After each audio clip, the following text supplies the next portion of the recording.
பிரியமானவர்களே, உங்கள் அனைவருக்கும் இயேசுவின் நாமத்தினாலே உங்களுக்கு நன்றி சொல்லுகிறேன்.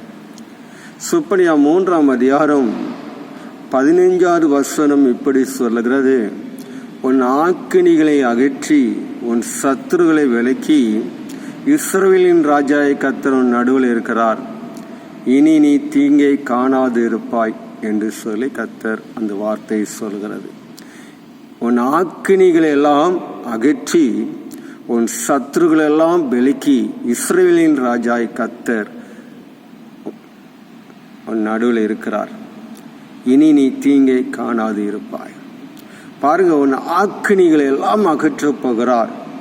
உனக்கு எதிராக எழும்பி நிற்கிற எல்லா பாவங்கள், சாபங்கள், உனக்கு எதிராக எழும்பி நிற்கிற தரித்திரம், வறுமைகள், வருமானம் வந்தால் செலவு, பயங்கரமான வீட்டுக்குள்ளே தரித்திரம், பாவங்கள், சாபங்கள், என்னால் எழும்ப முடியுமா, என்னால் எழும்பி பிரகாசிக்க முடியுமா என்று சொல்லி வேதனையோடு கூட இருக்கிற என் அருமையான கிறிஸ்துக்குள் இருக்கிற என் ஜனமே, இன்னைக்கு ஆண்டவர் சொல்லுகிறார், உன் ஆக்கினிகளை அகற்றி போகிறார், உன் தரித்திரங்களை அகற்ற போகிறார்.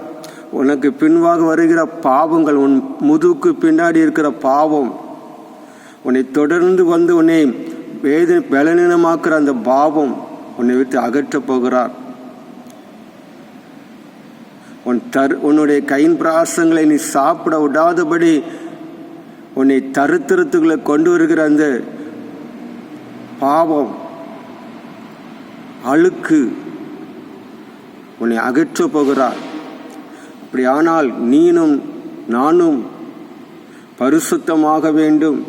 இரத்தத்தினால் கழுவப்பட்டு ஒவ்வொரு நாளும் பாவத்தினால் அறிக்கை விட்டு அந்த பரிசுத்த ஆட்டுக்குட்டியானவருடைய இயேசுனுடைய இரத்தத்தை கழுவி பரிசுத்தப்படுத்தும் பொழுது இஸ்ரவேலின் ராஜாய் கர்த்தர் நடுவில் இருக்கிறார், இனி நீ தீங்கை காணாது இருப்பாய். சுப்பனியா 3ஆம் அதிகாரத்திலே 17வது வசனம் சொல்லுகிறது, கர்த்தர் உன் நடுவில் இருக்கிறாராம், அவர் உன் பேரில் கிம்பரமாய் கலிகுறுகிறவராக, உன் பேரில் அவர் உன் நடுவில் அமர்ந்திருக்கிறார். அதே போல சுப்பனியா 3ஆம் அதிகாரம் 20வது வசனத்தில் பின்பாகம் சொல்லுகிறது, உன்னை நான் கீர்த்தியும் புகழ்ச்சியுமாய் வைப்பாராம். எப்படி கீர்த்தியும் புகழ்ச்சியுமாய் வைப்பாராம்? சகல ஜனங்களுக்குள்ளேயும், இந்த சகல ஜனங்களுக்குள்ளேயும் உன்னை கீர்த்தியும் புகழ்ச்சியுமாய் வைப்பார். உன் ஆக்கினிகளை அகற்றி உன் சத்துருக்களை விலக்கி இஸ்ரவேலின் ராஜாய் கர்த்தர் உன் நடுவில் இருக்கும் பொழுது அவர் சொல்ல, நீ தீங்கை காணாதிருப்பாய்ன்னு சொன்ன கர்த்தர் உன்னை சகல ஜனங்களுக்குள்ளேயும் உன்னை கீர்த்தியும் புகழ்ச்சியுமாய் வைப்பாராம். அப்படியானால் ஒவ்வொரு நாளும் நம்முடைய பாவத்தை அறிக்கை விட வேண்டும். அவருடைய இரத்தத்தினால் நம்ம கழுவப்பட வேண்டும். நம்முடைய ஆத்துமா சரீரத்தில், ஆவி ஆத்துமா சரீரத்தில் எல்லாவற்றிலும் பரிசுத்தம் இருக்க வேண்டும். நன்றாக வேதத்தை வாசிக்க வேண்டும், நன்றாக ஜெபிக்க வேண்டும், இரவிலே விழித்திருந்து ஜெபிக்க வேண்டும், தேவனுடைய ஆலயத்தில் இருந்து காத்திருந்து அவருடைய சத்தத்தை கேட்டு அவர்படி நடக்க வேண்டும்.